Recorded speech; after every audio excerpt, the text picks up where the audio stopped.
Moon in the 11th house, the love that does not clutch. Welcome to Moon in the 11th house in Synastry. The 11th house governs friendship, community, shared ideals and values, collective projects, and hopes and visions for the future. It is the house of belonging in the broadest sense, not the deep ancestral belonging of the 4th or the fated partnership of the 7th, but the warm, chosen belonging of those who share a vision of what the world could be. When someone's moon falls in your 11th house, the emotional quality of the connection carries a spacious, communal character. And understanding this requires understanding something about the 11th house that is often missed. Its essential quality is freedom within belonging. The 11th house is not the house of merging or dependency. It is the house of the circle, of people who choose each other because they share values and vision, without the weight of formal obligation or the intensity of romantic fusion. The moon person feels a genuine emotional resonance with the house person's social world, their values, and their hopes for the future. They are not merely fond of the house person in a personal sense. They care about what the house person stands for, what they are working toward, and how they move through the world. There is an emotional investment in the house person's larger life, not just their private happiness. For the house person, the moon person's presence has a quality of unconditional warmth. The 11th house is the house of the friend, not the confessional intimacy of the 8th, but the friend who knows you well, accepts you fully, and genuinely wants good things for you. When someone's moon falls here, they bring exactly this quality. The house person feels accepted without condition, enjoyed without agenda, and seen with the kind of warm clarity that a genuinely good friend provides. In romantic relationships, this overlay contributes what is, in practice, most predictive of long-term satisfaction: genuine friendship between partners.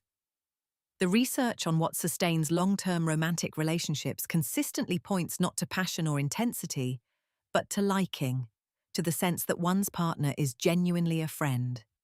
Moon in the 11th creates precisely this foundation. Couples with this overlay often describe their relationship as one in which they are, at bottom, genuinely good friends, and they tend to mean this as the highest possible praise. The social dimension is also significant. The moon person may be genuinely interested in the house person's wider social world, their communities, and collective engagements. They may participate warmly in that wider circle, feeling emotionally comfortable in the contexts that surround the house person. There is often a strong element of shared idealism. The moon person's emotional resonance with the house person's values and vision creates a quality of shared purpose that gives the relationship a dimension beyond the merely personal. To the challenges, the primary tension is between the moon's need for emotional depth and intimate personal connection, and the 11th house's natural tendency to keep things warm but spacious. The 11th house is not an intimate house in the deeply personal sense. Its register is broad rather than deep, encompassing community and social belonging, rather than intense one-on-one intimacy. The moon person may find that the warmth of the connection, while very real, does not always reach the depth of personal intimacy they need. The house person may experience the relationship primarily in its friendship-oriented dimensions, which are genuine and valuable, without quite offering the more vulnerable, private emotional exchange the moon person needs at times. The moon person may find it helpful to be explicit, when the moment arises, about needing the connection to move out of the social and into the personal, to let the house person know that what is needed is not companionship or shared vision, but genuine emotional presence in the most private sense.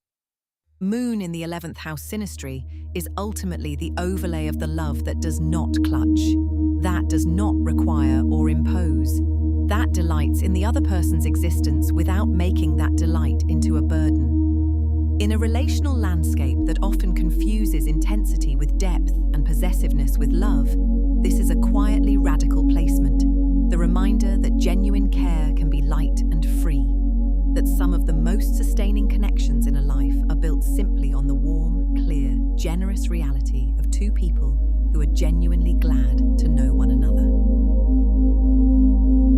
Thank you for listening. Next, we explore Moon in the 12th house.